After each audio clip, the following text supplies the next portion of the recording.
L'actualité du Césaire Auvergne-Rhône-Alpes, un podcast présenté par Marilyn Genevrier.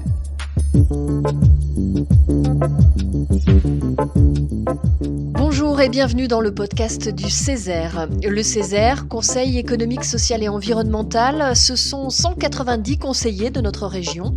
Ils sont issus de la société civile organisée, ils se réunissent et travaillent pour éclairer les élus du Conseil régional sur les enjeux et les conséquences des politiques qu'ils et elles ont à voter. Le Césaire se questionne, auditionne et rend son analyse et ses recommandations à la région. Les métaux rares, c'est le sujet que nous abordons aujourd'hui. Les métaux rares, on les trouve, et c'est paradoxal, un peu partout dans nos vies. Dans le smartphone, l'ordinateur, les panneaux photovoltaïques, l'hydrogène, les piles et surtout les batteries. Un enjeu de taille se présente à nous, confirmé par la crise sanitaire que nous connaissons, qui nous contraint à réduire nos échanges internationaux. Comment limiter notre dépendance régionale à cette matière première produite très peu en Auvergne-Rhône-Alpes, beaucoup en Chine, devenue essentielle et presque même vitale quand on pense à des composants dans le secteur médical par exemple. Après 6 mois de travail, de recherche et d'audition, le Césaire a donc rendu son avis en juillet dernier, un dossier de 44 pages intitulé « Métaux rares pour une approche régionale disruptive face à un défi mondial ». C'est un dossier documenté que vous pouvez consulter en ligne sur le site du Césaire, comme tous les travaux des commissions d'ailleurs. En conclusion de ce dossier, quelques pistes sont proposées pour limiter notre dépendance régionale. Pour en parler, nous avons rencontré Éric Le Jaouen, président de la commission Activité économique, emploi et innovation en charge de ce travail du Césaire sur les métaux rares. Éric Le Jaouen, bonjour. Pourquoi s'inquiéter de notre dépendance aux métaux rares aujourd'hui ? Écoutez, parce que vous l'avez dit dans votre introduction, déjà les métaux rares ou stratégiques, suivant l'appellation qu'on leur donne, ils sont partout. Ils sont partout dans notre vie, dans beaucoup de produits du quotidien utilisés par les citoyens de la région, et ils posent des problématiques d'approvisionnement et de dépendance qui sont devenues critiques vis-à-vis de certains pays. On pense particulièrement évidemment à la Chine. Au niveau régional, si vous voulez, c'est une problématique qui pourrait se traduire par des conséquences assez majeures sur un certain nombre de secteurs clés de notre industrie, Auvergne-Rhône-Alpes, que ce soit le numérique, l'énergie, je pense également évidemment à l'automobile, l'aéronautique, la défense, les secteurs industriels impactés sont très nombreux. Et puis enfin, au-delà de l'enjeu économique et industriel, un enjeu social, parce que les conditions sociales ou environnementales d'ailleurs d'exploitation de ces métaux rares sont souvent l'objet de fortes interrogations. Il y a une vraie explosion mondiale de l'usage de ces métaux rares ? Oui, tout à fait. On peut prendre un seul exemple, évidemment l'électrification des véhicules automobiles, que ce soit une électrification totale ou une électrification en mode hybride, elle est faite par l'ajout de composants électriques, en particulier des batteries, et dans tous ces supports batteries interviennent des métaux rares. Quels sont ces métaux rares, justement ? De quoi parle-t-on précisément, Éric Le Jaouen ? On parle de matériaux type le lithium, par exemple, qui est souvent donné en exemple, ou le cobalt, ce type de matériaux. Et j'ai vu d'ailleurs dans un rapport que la consommation de cobalt, on parlait tout à l'heure de l'explosion mondiale de l'usage, la consommation de cobalt en 2030 sera 47 fois supérieure à celle de 2017. Alors ce qui est paradoxal quand même, c'est que ces métaux rares sont nés de notre émancipation des énergies fossiles. Ils sont indispensables aujourd'hui au développement d'énergies renouvelables. Je parlais des panneaux photovoltaïques tout à l'heure. Alors comment peut-on s'extraire de ce marché sur lequel nous n'avons aujourd'hui aucune maîtrise ? Déjà, je pense que le sujet n'est pas forcément de s'extraire de ce marché.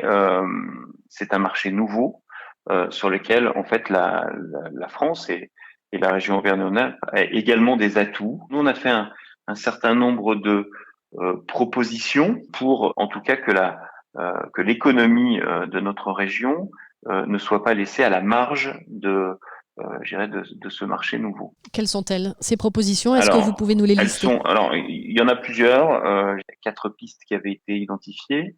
La première piste, c'est évidemment l'innovation, c'est-à-dire accompagner notre capacité à accompagner et à renforcer l'action d'organismes de recherche et développement.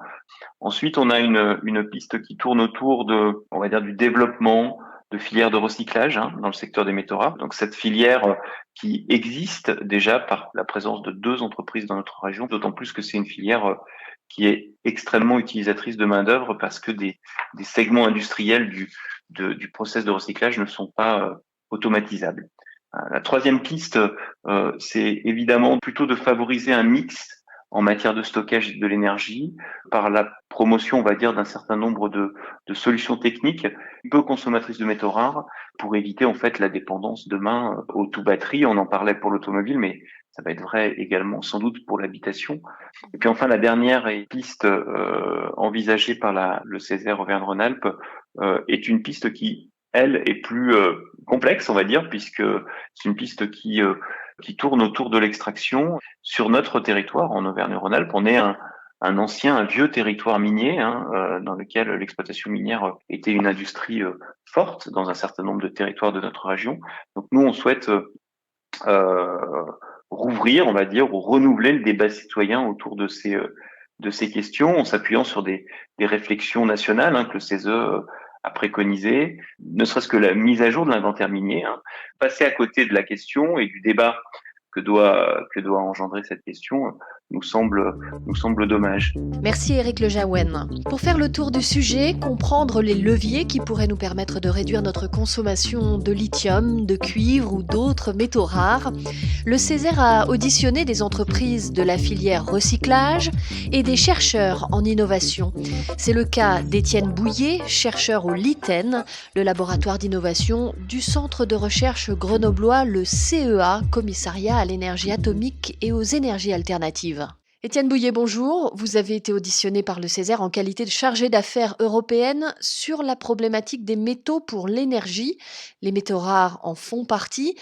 Pouvez-vous nous donner quelques exemples de recherches mises en œuvre par le laboratoire du CEA, des recherches qui répondent à cet enjeu de la réduction de notre dépendance régionale aux métaux rares ? En effet, le LITEN s'intéresse depuis une quinzaine d'années à cette problématique des métaux rares pour la simple et bonne raison que toutes ces nouvelles technologies pour l'énergie sont globalement gourmandes en ces métaux rares.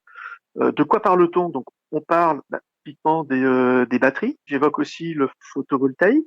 Il y a aussi, et ça c'est important, la filière hydrogène. Donc, que fait l'ITEN en fait pour essayer de travailler sur cette réduction de notre dépendance ? Eh bien concrètement, il travaille sur la conception, essayer de concevoir tous ces systèmes ou ces composants pour qu'ils contiennent le moins possible de ces métaux rares. Si on n'arrive pas à s'en passer, on essaye de faire de telle sorte qu'on en mette le moins possible, et puis que l'on puisse, par exemple, en fin de vie de cet objet, essayer d'extraire, de valoriser au mieux, et donc de capter finalement la valeur de ces métaux critiques sur le territoire national. Ces actions-là sont essentiellement menées en partenariat industriel pour accompagner les industriels à faire les bons tournants pour justement réduire cette fameuse dépendance. Justement, vous parlez des industriels. Les bassins industriels sont nombreux dans notre région Auvergne-Rhône-Alpes.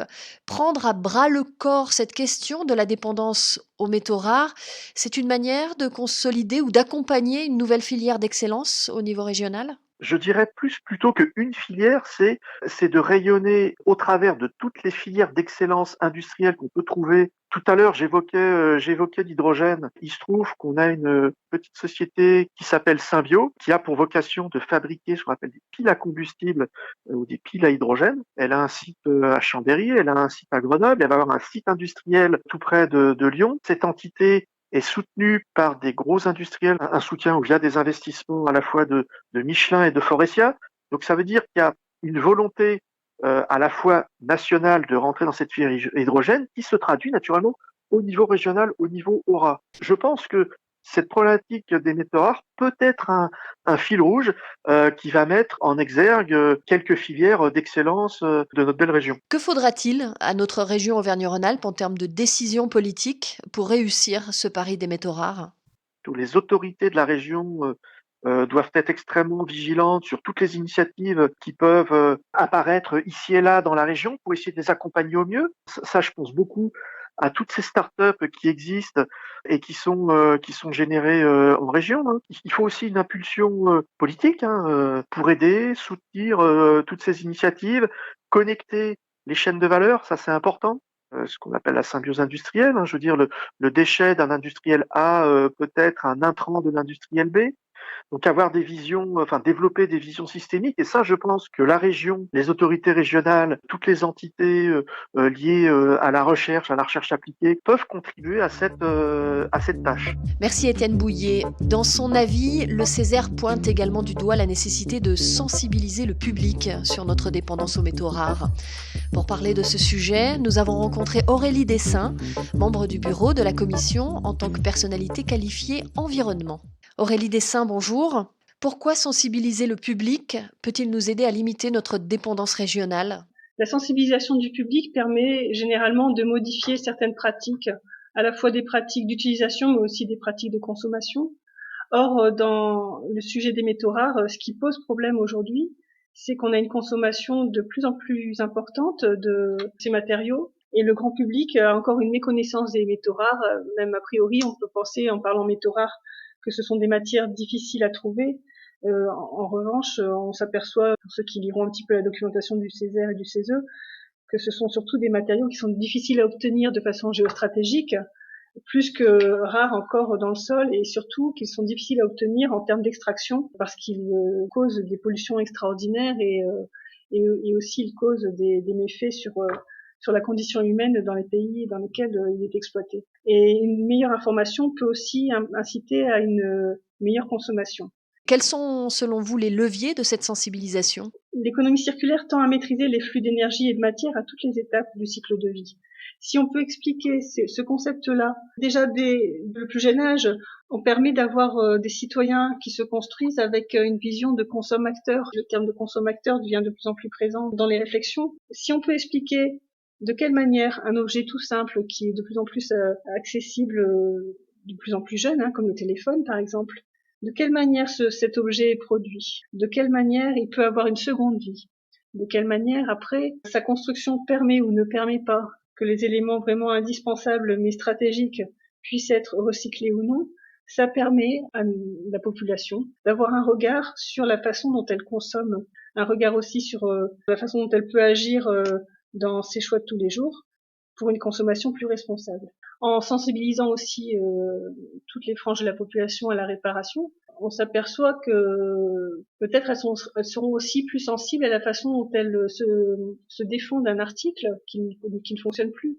Comment, Aurélie Dessin, les élus de la région pourraient-ils contribuer à cette sensibilisation ? Comment les administrations, en fait, peuvent-elles agir ? Dans la commande publique, il y a un dispositif qui s'appelle administration exemplaire, peut contribuer à déployer aussi une économie circulaire et un mode d'acquisition de matériel, ou même dans les marchés publics, qui pourrait intégrer cette notion d'économie circulaire et de matériel qui est éco-conçu. Merci Aurélie Dessin.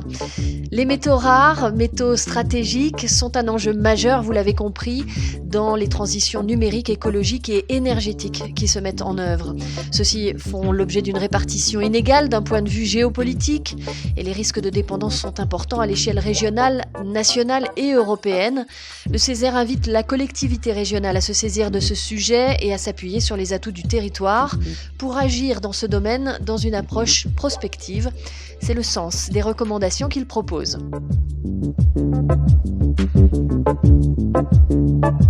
L'actualité du Césaire Auvergne-Rhône-Alpes, un podcast présenté par Marilyn Genevrier.